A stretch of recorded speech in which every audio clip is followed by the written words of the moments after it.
still on the Two Rivers walk, and you can walk for miles as long as the footpath isn't flooded, you know, underwater.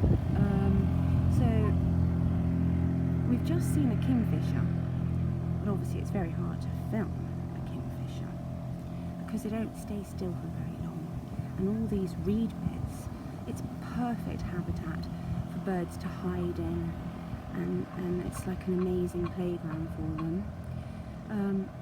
I'm going to just go across to here and show you how beautiful it is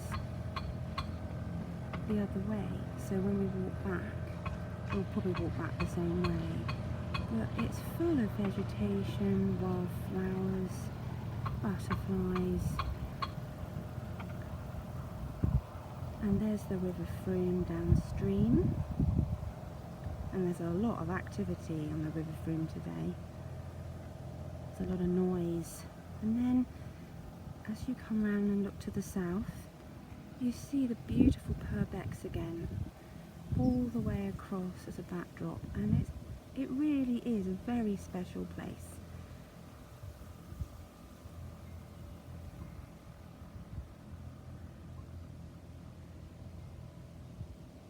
So I'm really glad I'm here today with my mum on our art journey in Wareham Dorset.